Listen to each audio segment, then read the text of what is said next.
Salut tout le monde! So, how is it that I managed to find an affordable apartment in Paris fitting almost all of my criteria? How did I do it?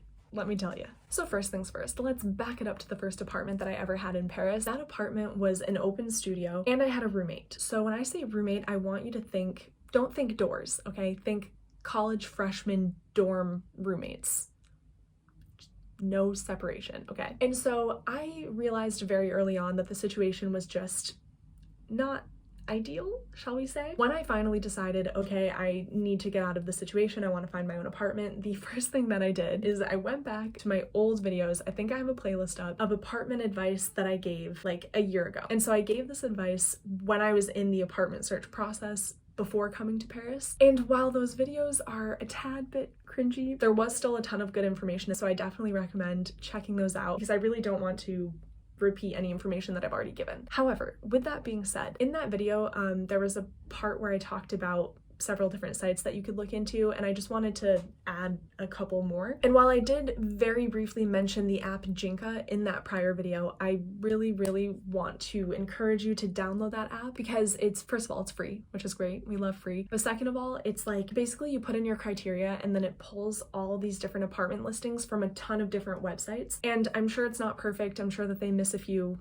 postings or whatever, but I personally think it's a great streamlined app to have if you just feel overwhelmed by opening a ton of different tabs on your laptop or whatever. Something that I also did not mention in that video was using Facebook groups, and I found some Facebook groups that were specific to the Paris area, but then I also found Paris University pages where people were specifically trying to sublet, or yeah, I guess sublet would be the correct word. However, just like with any site or app that you're using to try to find apartment listings, you do want to be careful with what you find in Facebook groups because they do not screen for scammers. Be careful. So as I was trying to look just for apartment listings that fit my criteria and that were in my budget, I also got on top of preparing my dossier, basically the huge folder of paperwork that any potential landlord is going to ask for when you go to visit an apartment. Again, I talk about this in those prior videos, but basically I just wanted to make sure that I had the dossier ready before I even asked to go see an apartment, because you don't want to be doing this last minute. It can get very stressful. Now, in addition to what I talked about for the dossier, there are 3 additional things that I want to add or correct or just comment on. So the first thing is that when I talked about needing a guarantor or a garant, I talked about the site Garant Me, which is something that you have to pay for. This time around, when I was trying to find an apartment, I actually signed up for Vis-a-vis. So Vis-a-vis is run by the government, I think. I keep saying that. I keep saying, oh, like this is part of the government. And then I'm like, is it though? So I think it is. It's free, which is amazing. I do think there are certain qualifications. If I remember correctly, I don't think you can be over 30 years old. And I'm sure that there are other criteria, which I'll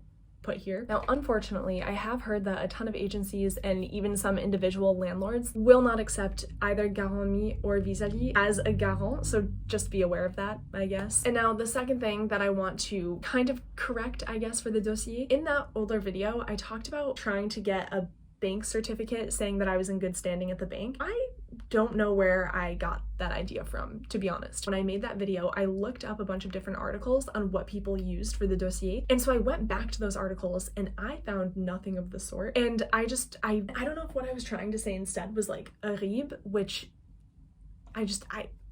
I don't know, ignore the bank certificate thing. And then the final little thing that I want to add to the dossier conversation, and this is something I think I've seen just in a couple of Facebook groups, really good piece of advice. If you're nervous about giving your dossier to a bunch of random strangers and you're afraid that they're gonna take your information and do something not so legal with it, people have been recommending that you watermark all of your documents. So I think that's a really good idea because then it's not like they can make copies of it or anything. Or I mean, they can, but they can't then do anything with it. So do I know how to watermark documents? No. But if you do, I would recommend doing that.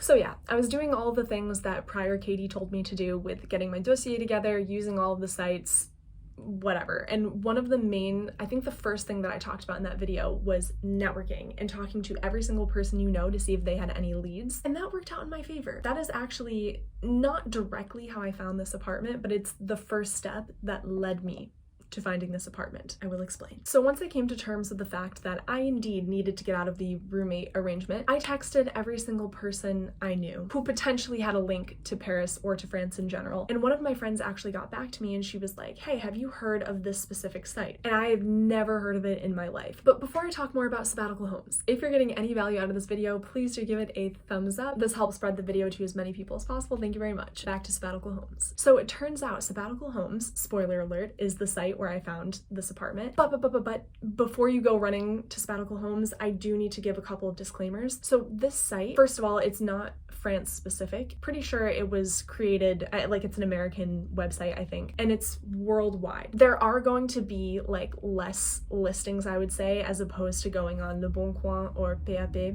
etc. But also the thing about sabbatical homes is that it's much more of a closed network. On their website, what they say is made by scholars for scholars. So the thinking behind it is that you're in some way, shape, or form affiliated to a university, you're an academic, a scholar, a retired academic, and I honestly can't remember in signing up if I had to show proof of that, but it is more of a closed network, and I think this is maybe why not many people know about it, and I don't necessarily think that it is open to just anyone who wants to make an account. So keep that in mind. Now, the pros of this being more of a closed network is that with less people, there's going to be less competition. So normally when you look for an apartment on, again, Le Bon Coin or something like that, if you're not calling within an hour, you're probably not going to hear back from the person just because there are so many people looking for apartments and contacting landlords right away. However, this apartment had already, on sabbatical homes, it had already been posted for 2 weeks before I even reached out to the landlady. And I vividly remember feeling so upset because I was like, if it's been posted for 2 weeks, I have no shot.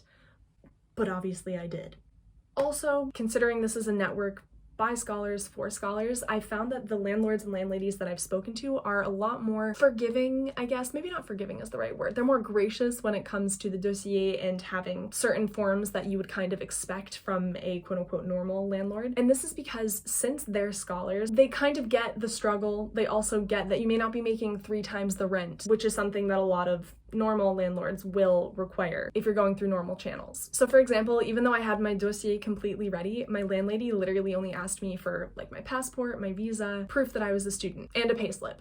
So literally just 4 things. Now the final pro that I want to talk about, and I just think this is amazing because this is unlike any other apartment search site that I've seen, there's actually this thing called a trust score rating. So every person who has a profile on sabbatical homes, whether you're a tenant or a propriétaire, you have a trust score rating. And this trust score rating gives you credibility the higher it is. For example, if you have a profile that's complete with a photo, obviously, of you and with a filled out description, you get a certain number of points. And people can also write reviews for you and you can write reviews for other people. So as soon as I signed up, the friend who told me about the site, she wrote me a review and therefore my trust score rating went up. So I was so excited when I found this apartment posting because my current landlady, she has a trust score that's like in the hundreds, which kind of takes a while to get to. And so I was able to read all of these reviews about her specifically, and I could read reviews about this particular place from prior tenants. So in that way, it kind of felt more like Airbnb where you can really see people's experiences, and I just felt so much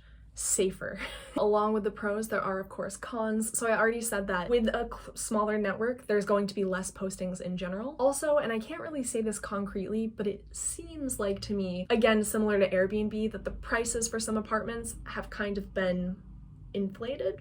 So may not be within your budget range, depends really on what you find. Also, I've noticed that a lot of these listings are short-term, so they'll just be for like a month or 2, or they'll be even shorter. So if you're trying to find longer-term housing, again, the listings are going to go down. And finally, the last con is that once you find somebody who you would like to rent from, what you do on sabbatical homes is you announce a match. Doing this does get you, again, more trust score points, but you also then both have to pay a $50 fee. The way that you want to think about this is kind of like sabbatical homes taking a little cut out of having brought together this union of propriétaire and locataire. I will say that is much cheaper than a lot of agency fees that I've heard about in the past, so it sucked, but it also was like, yeah, I get it. There are some landlords who don't click on that button because they also don't want to pay the $50 fee. It really depends on who you end up coming to an agreement with. So basically, once I found the site, even though I was gutted that I saw that it had been posted 2 weeks prior, I obviously reached out to my landlady. She got back to me within a couple of days and she told me that she actually is based in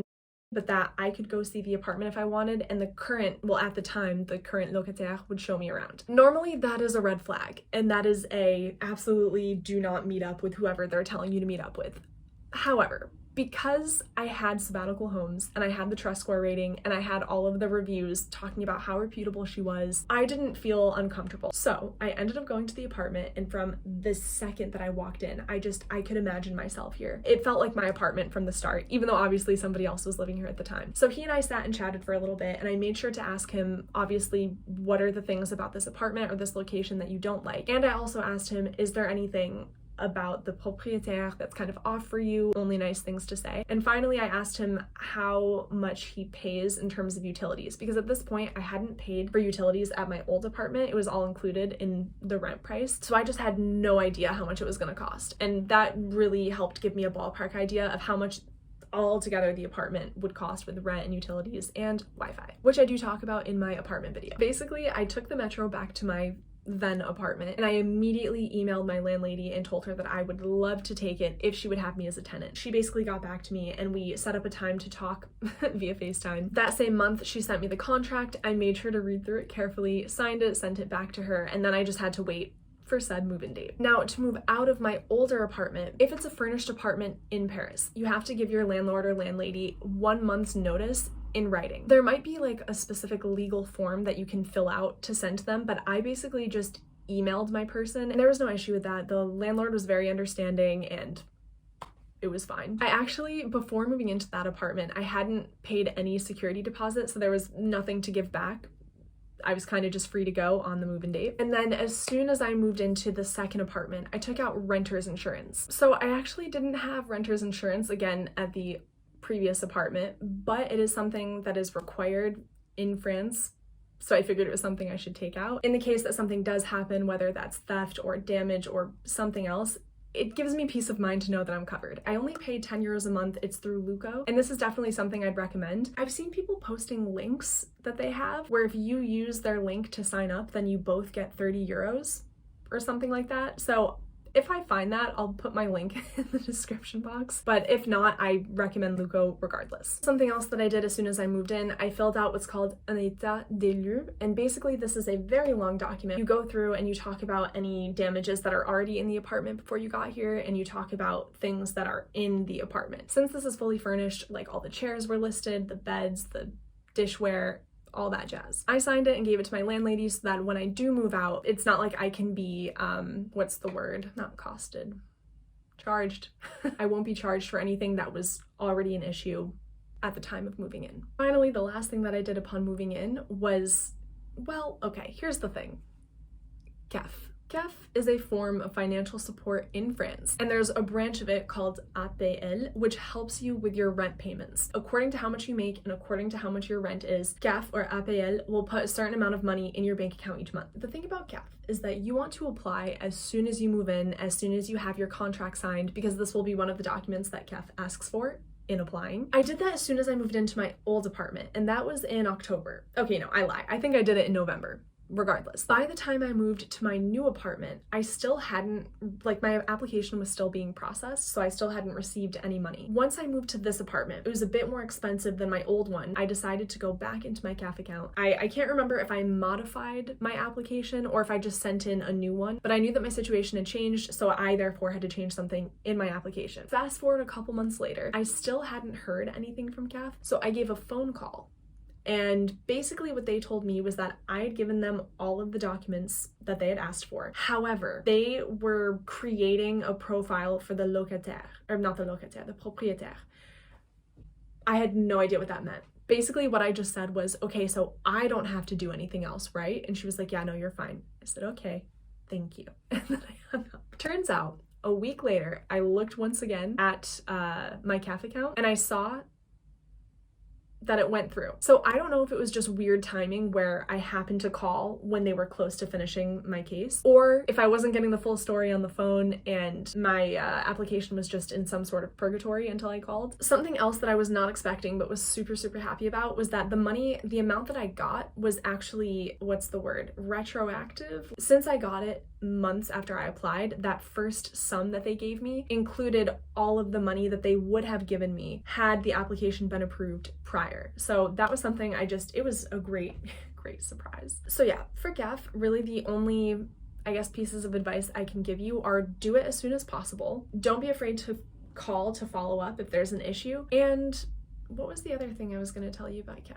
In the past, I have heard people who kind of deter you from applying for CAF, especially if you're going to be in France short term, like if you're doing tapis for 7 months. I would recommend the opposite. I would recommend applying regardless, just because you never know. Even if you're leaving in April, you still might retroactively get all of that money. And who's to say that I wouldn't have gotten it sooner had I not called sooner. Had I called sooner. So yeah, as long as you're persistent and kind of go into it thinking this could be a great help, but I know that I might not get it, then I would recommend applying regardless. So yeah. If you are currently looking for an apartment, I wish you the best of luck. It is not an easy feat, but it is doable, okay? You can do this. Ça va aller. Bon courage et bisous.